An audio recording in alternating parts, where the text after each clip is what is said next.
shadows, finding the spark, moving through scenes in the cinematic dark.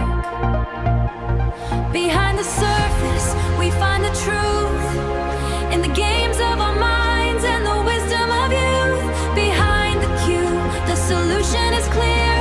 Across every genre, we're conquering fear. Behind the cue.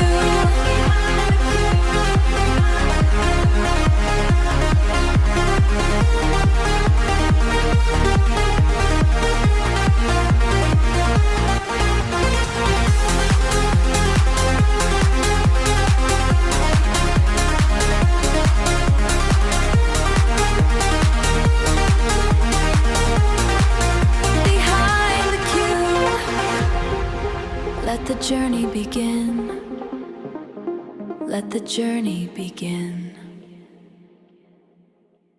Buenas y santas, feliz día, feliz tarde o feliz noche, cualquier día que este sea.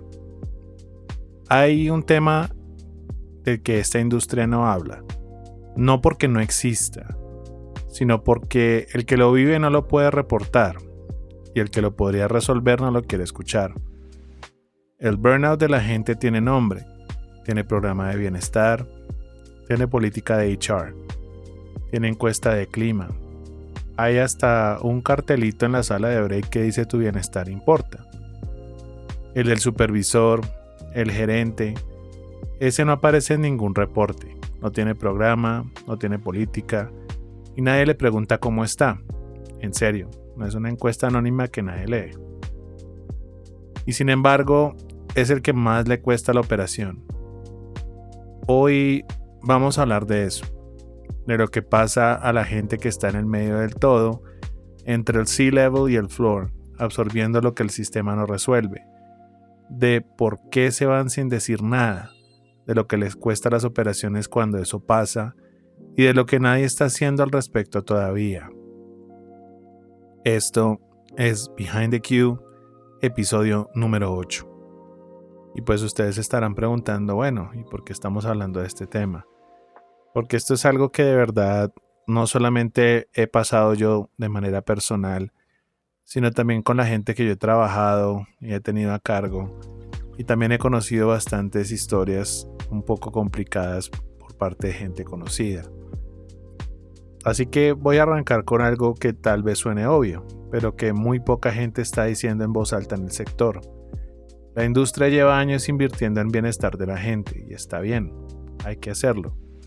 El floor es el corazón de la operación y es el corazón falla, todo falla. Pero hay 2 niveles por encima de la gente, o hasta 3 niveles, que están absorbiendo una cantidad de presión que nunca se mide, que nunca se reporta y casi nunca se reconoce. El supervisor, el gerente de operaciones, a veces el senior y muy de vez en cuando el director. Vamos a enfocarnos en esos 3 niveles, o por lo menos 2 de ellos, ya que esos 2 niveles son los que traducen las decisiones de arriba en resultados de abajo. Son los que reciben la escalación del cliente a las 11 de la noche, y que obviamente tienen que sonar tranquilos cuando por dentro no lo están. Y el burnout en esos niveles no es como el de la gente. No es alguien que falta el lunes, no es alguien que llora en el baño, es alguien que sigue apareciendo, sigue respondiendo correos, sigue en la llamada, pero algo en su forma de tomar decisiones cambió, algo en cómo interactúa con el equipo cambió, y nadie lo nota hasta que ya es tarde. Datos de Gallup en el 2024 nos dicen que el 44% de los managers reportan niveles altos de agotamiento, más que cualquier otro nivel de la organización. 44%, casi la mitad, y eso es global. En BPO, donde la presión operacional es constante y los márgenes no perdonan, ese número probablemente es mayor. Pero como no hay una encuesta de clima que lo mida, no existe. Y lo que no existe en un dashboard no se resuelve. Ahora quiero que hablemos de los 2 niveles por separado, porque el burnout no se vive igual en cada uno. Empezando por el supervisor, que vive en el nivel de mayor presión cruzada de toda la operación. Presión desde arriba, métricas, reportes, escalaciones que llegan desde el gerente o el cliente y presión desde abajo, problema del equipo, ausentismo, conflictos, el agente que tiene un día difícil y necesita apoyo en medio de una hora pico. Obvio, todo esto sin una válvula de escape en ninguna dirección. No puede quejarse con el gerente porque tiene que ser líder. No puede quejarse con el equipo porque tiene que ser el ejemplo. El burnout del supervisor no explota de golpe, llega despacio. Primero es un poco menos paciencia en el coaching. Después es un poco menos paciencia en el floor. Después es alguien que se está físicamente en la operación, pero mentalmente ya no está tomando decisiones. Está sobreviviendo el turno. Y cuando ese supervisor se va, nadie entiende bien por qué. ¿Por qué nunca dijo nada? El segundo es el gerente de operaciones. El gerente de operaciones es el traductor permanente de esta industria. Lo que el cliente quiere llega desde arriba. Lo que el floor puede dar llega desde abajo. El gerente tiene que encontrar la forma de que estas dos realidades suenen como si fueran la misma cosa. En teoría suena bien, mientras que en la práctica significa jornadas de 12 a 14 horas que con el tiempo dejan de sentirse como algo excepcional y se convierten en el estándar. Así es este negocio, esa frase, la que he escuchado cientos de veces, y lo que me preocupa no es que sea falsa, es que muchas veces es completamente cierta y alguien la usó para normalizar algo que no debería ser normal. El gerente que lleva 3 años diciéndose a sí mismo que así es este negocio no está siendo resiliente. Está acumulando un costo que en algún momento va a cobrar o van a cobrarle. Ahora quiero que hablemos un poco sobre los 4 factores que se combinan. Normalmente en las operaciones la presión no solamente viene por parte del cliente, también viene por parte de cargos superiores, llámese un senior manager o un director. El primero es lo que en inglés llaman scope creep y que en cristiano traduciría que te fueron metiendo más y más sin decirte nunca cuándo parar. Arrancaste con una cuenta, después te dieron otra porque confían en ti, después otra porque tú lo manejas bien y de repente tienes 3 veces la responsabilidad con el mismo salario, sin una conversación honesta de cuándo esto se traduce en algo real. Lo llaman confianza, lo llaman oportunidad de crecimiento, pero si no hay compensación ni horizonte claro tiene otro nombre. El segundo es no tener hacia dónde ir, no hay una ruta de promoción definida, no hay una conversación honesta de carrera. Trabajas hacia una meta que nadie te ha confirmado que existe, y eso tiene un efecto muy particular en cómo alguien toma decisiones. Cuando no sabes si hay un siguiente nivel para ti, en algún punto dejas de intentar llegar a él. El tercero es lo que yo llamo liderazgo extractivo, y lo he visto en todos los niveles de esta industria. Cuando los números van bien, silencio total. Cuando el equipo trabaja el fin de semana para salvar una métrica, silencio total. Pero cuando algo o alguien hace algo indebido o no sale bien, ahí sí salen mágicamente con preguntas, con presión, con necesito entender qué es lo que pasó. Y muchas veces lo que pasó no tiene nada que ver con tu gestión, pero el costo te lo cobran a ti de todas formas. Ese patrón destruye motivación más rápido que cualquier número en un dashboard. Y el cuarto, y este es el que más me impacta, es ver lo que construiste desaparece de un día para otro. Un ejemplo, pasaste 2 años construyendo un equipo, cultura, procesos, confianza. Eso no se construye fácil. Y de repente llega una decisión de arriba, un cambio de cuenta, una reestructura, una optimización, y lo que construiste ya no existe, sin explicación suficiente, sin reconocimiento de lo que había antes, como si no hubiera pasado nada. Y en ese momento es el que muchos gerentes me han descrito como el punto de quiebre. No el cansancio, eso se aguanta. La sensación de que el esfuerzo no importa, eso es más difícil de aguantar. Conozco el caso de un manager de operaciones con más de 10 años en el sector, 3 en la misma empresa, que vivió estos 4 factores en el mismo año. Más cuentas sin ajuste salarial, sin conversación de carrera, reconocimiento cero cuando los números fueron récord, y al final del año una reestructura que disolvió el equipo que había construido. Me dijo que no renunció enojado, renunció cansado, y que la diferencia es importante, porque el que renuncia enojado puede volver, pero el que renuncia cansado generalmente no vuelve a esa empresa ni al sector. Ahora quiero que hablemos un poco sobre lo que le cuesta en verdad la operación. Y voy a ser muy directo aquí, porque sé que hay personas escuchando esto que están pensando, sí, entiendo, pero eso es parte del trabajo. Y la respuesta es no, eso es parte del problema. El burnout en los niveles de supervisión y gerencia no es un asunto de bienestar personal, es un asunto operacional con número, y ese número impacta directamente en el cliente. Datos de Gallup nos dicen que equipos con líderes agotados tienen un 23% menos de productividad y 23% de más rotación que equipos con líderes comprometidos.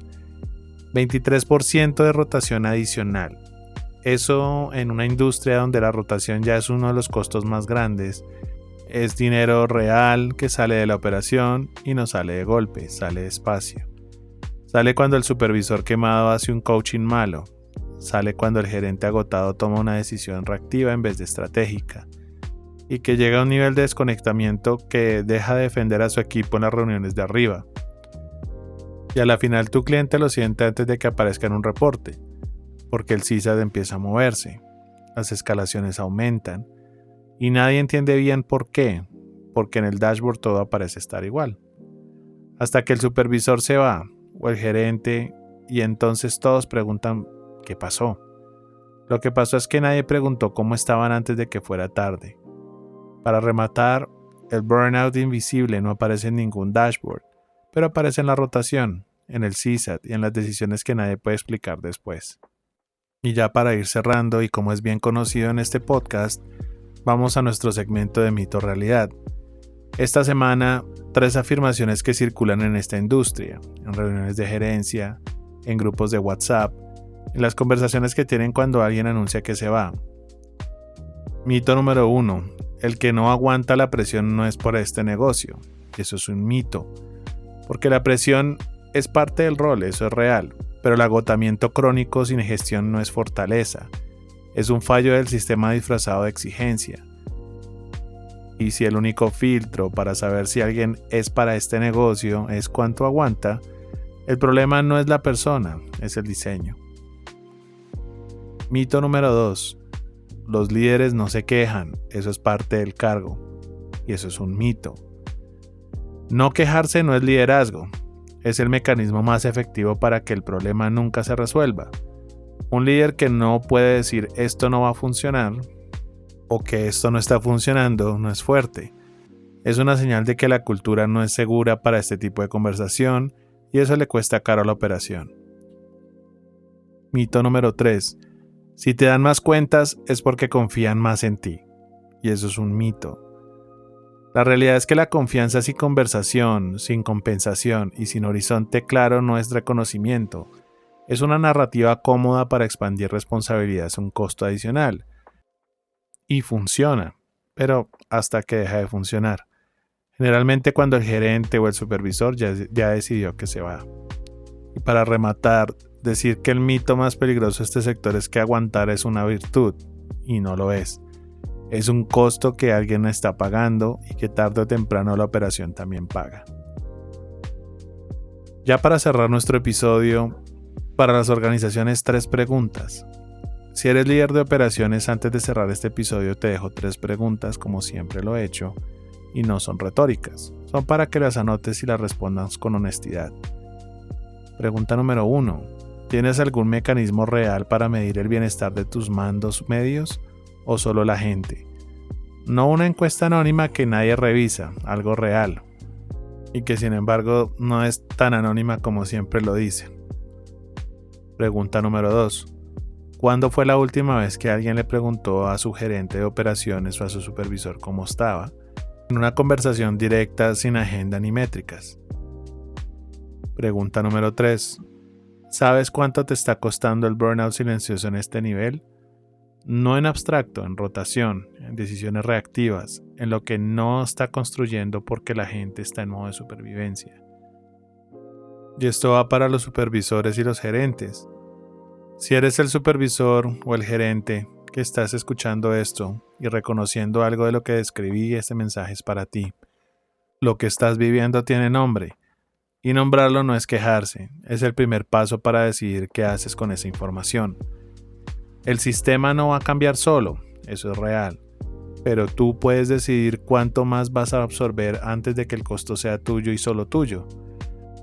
Y no tienes que esperar a que sea tarde para tener esta conversación contigo mismo primero, con quien corresponda después. Ya para rematar, ese sector le pide a sus líderes que aguanten todo. Lo que nadie dice es que aguantar tiene un límite, y cuando ese límite se rompe, no lo paga una sola persona, lo paga el equipo, lo paga la operación y lo paga el cliente. Si esto te generó algo, escríbeme. A veces poner en palabras lo que uno está viviendo ya es suficiente para empezar. Nos puedes seguir en redes sociales, incluyendo TikTok, Instagram y Facebook como Behind the Q. O puedes escribirnos directamente a nuestro correo andy@behind-theq.com. Y si conoces a alguien que lo está viviendo y no lo ha nombrado todavía, compárteselo. No como un consejo, sino como una señal de que no está solo. Y este episodio estará disponible en Spotify, Apple Podcast y Amazon Music. Esto fue Behind the Q, episodio 8. Yo soy Andy y nos vemos al otro lado del Q, cualquier día que este sea. The signal fades into the deep. Secrets that the circuit keeps. Find the resonance in the frequency as we leave the strategy. Orbit the narrative we spun before the analysis is done. Behind the cue, the light is clear, finding the wisdom, shedding the fear. Across every genre, we resolve the day. Behind the cue, we find our way. Behind the cue, behind the cue. Behind the cue. Go on.